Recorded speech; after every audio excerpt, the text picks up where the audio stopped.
నమస్తే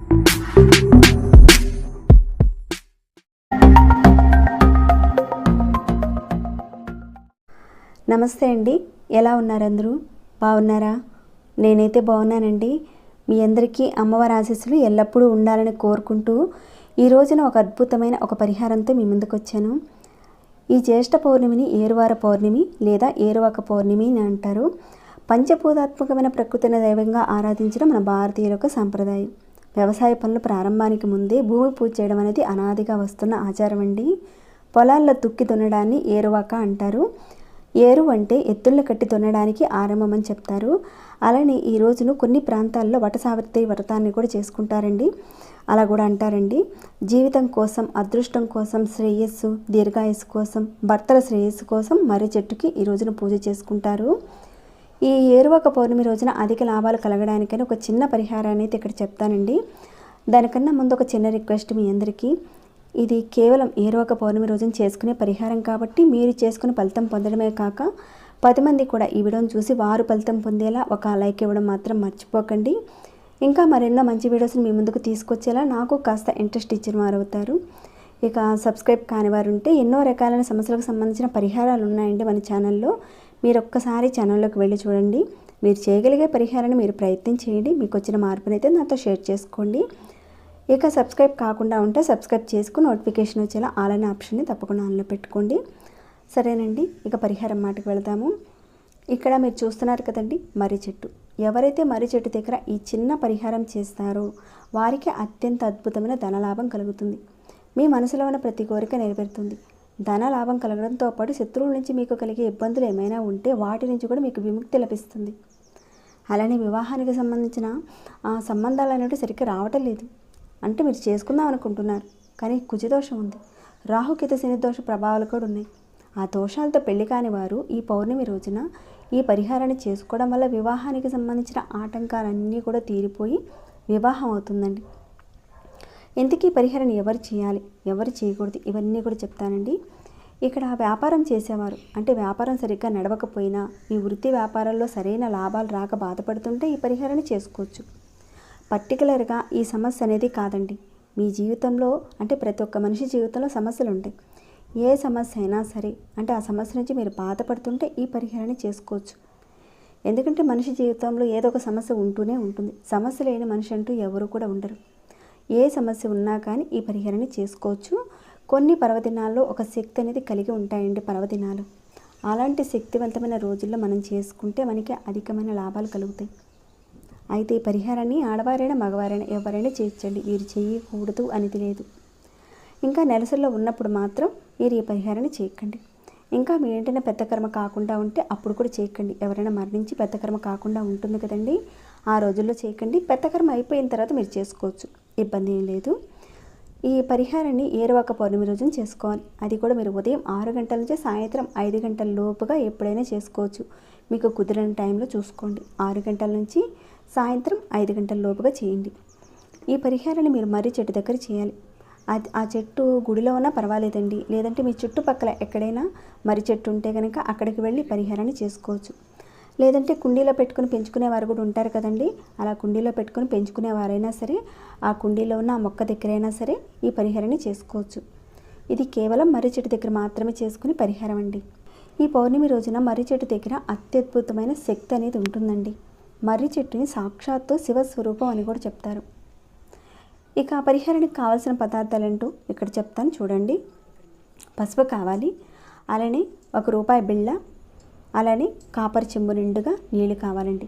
లేదంటే copper glass నిండుగా అయినా సరే నీళ్ళు తీసుకోండి. ఈ పరిహారాన్ని మీరు స్నానం చేసిన తర్వాతనే చేయాలి. అంటే ఈ పరిహారాన్ని ఉదయం 6 గంటల నుంచి సాయంత్రం 5 గంటల లోపుగా అనుకున్నాం కాబట్టి మీరు ఈ మధ్య కాలంలో మీరు ఎప్పుడు చేద్దామనుకున్నా అంటే మీరు ఉదయం 11 గంటలకు చేద్దామనుకుంటున్నారు లేదా 10 గంటలకి, అప్పుడు మీరు స్నానం చేసి వెళ్ళి చేయాలి. ఒకవేళ సాయంత్రం వెళ్ళి చేద్దామనుకుంటున్నారు, మేము ఉదయం చేసామండి ఇక సాయంత్రం స్నానం చేయకుండా వెళ్ళి చేసుకోవచ్చు కదండి అని అంటారేమో. అలా కాదండి, మీరు సాయంత్రం వెళ్ళి చేసేటప్పుడైనా సరే అప్పుడు స్నానం చేసుకొని ఆ టైంకి వెళ్ళాలన్నమాట. అప్పుడు చేసుకోవాలి పరిహారాన్ని. ఇవన్నీ మన సనాతన ధర్మంలో మన పూర్వీకుల నిత్య జీవితంలో మనం ఎలా చేస్తే మనకి మంచి ఫలితాలు వస్తాయనేది వాళ్ళు చెప్పడం జరిగింది. వాటిని ఫాలో అయితే మన జీవితానికి చాలా మంచిదండి. మీరు ముందుగా ఇందాక చెప్పుకున్న విధంగా ఈ పసుపు, అలానే ఈ ₹1 కాయిన్, అలానే కాపర్ లోటా నిండుగా నీళ్లు తీసుకున్నారు కదండి, వీటన్నిటిని కూడా మీరు చెట్టు దగ్గరికి తీసుకువెళ్ళండి. తర్వాత ఈ చెంబులో, అంటే అక్కడికి వెళ్ళిన తర్వాత ఈ చెంబులో ఈ నీటిలో కొద్దిగా పసుపు వేయండి. అలానే 1 రూపీ కాయిన్ కూడా వేసి ఇక 3 ప్రదక్షిణాలు చెట్టు చుట్టూతా, అంటే ఆ కాపర్ లోటాలు ఇవన్నీ కూడా వేసిన తర్వాత చెంబును పట్టుకొని ఒక 3 ప్రదక్షిణాలు చేసుకున్న తర్వాత ఆ చెట్టు మొదల దగ్గర నీళ్ళని పోయండి. నీళ్లు పోసేటప్పుడు ఆ చెంబులో ఉన్న 1 రూపీ కాయిన్ ఉంది కదండి, అది కూడా చెట్టు మొదల్లో పడేలా నీళ్లు పోయండి. అయితే మీరు నీళ్లు పోసినప్పుడు మాత్రం పూర్తిగా పోసేయకండి. కొద్దిగా ఆ చెంబులో నీళ్ళని అడుగున కాసిని ఉంచుకొని మిగతా నీళ్ళని చెట్టుకు పోసి కొద్దిగా రాగి చెంబులను ఉంచుకొని మీ ఇంటికి తెచ్చుకోవాలి. తెచ్చుకునే ముందు మీరు ఏం చేస్తారంటే చెట్టుకు ప్రదక్షిణాలు చేసేసారు, తర్వాత కొంత వాటర్ అనేది ఉంచుకున్నారు. తర్వాత చెట్టుకున్న మర్రి ఊడ ఉంటుంది కదండి, ఆ మర్రి ఊడ ఎటువైపు ఉన్నా పర్వాలేదండి, ముందైతే చెట్టుకు నమస్కారం చేసుకోండి. తర్వాత ఆ చెట్టుకున్న మర్రి ఊడ ముక్కని కాస్తంత చిన్నదైనా పర్వాలేదండి, ఒక 2 అంగుళాలు కానీ 1 అంగుళం కానీ తీసుకోండి, చిన్న మొక్క చాలండి. ఇక్కడ నేను చూపించినంత కూడా అవసరం లేదండి, కాస్త చిన్నపాటి తీసుకొని ఆ కాపర్ చెంబులో వేసి తెచ్చుకోండి ఇంటికి. ఇక ఇంటికి తెచ్చుకున్న తర్వాత మీరు ఏం చేస్తారంటే దాంట్లో కొద్దిగా నీళ్ళు ఉన్నాయి, అలానే ఈ మర్రి ఊడ ముక్క కూడా ఉంది కదండి, దాంట్లో కాస్తంత పసుపు ఒక చిటికెడు వేయండి. వేసి కలిపి అన్ని గదుల్లోనూ ఆ నీటిని చిలకరించండి. బాత్రూమ్తో సహా అన్ని గదుల్లోనూ చల్లండి. తర్వాత ఈ లోటాలో ఉన్న ఈ ఊడ ముక్క ఉంది కదండి, దాన్ని తీసి మీరు ఎక్కడైతే పూజ చేసుకుంటారో ఆ దేవుడి దగ్గర పెట్టండి.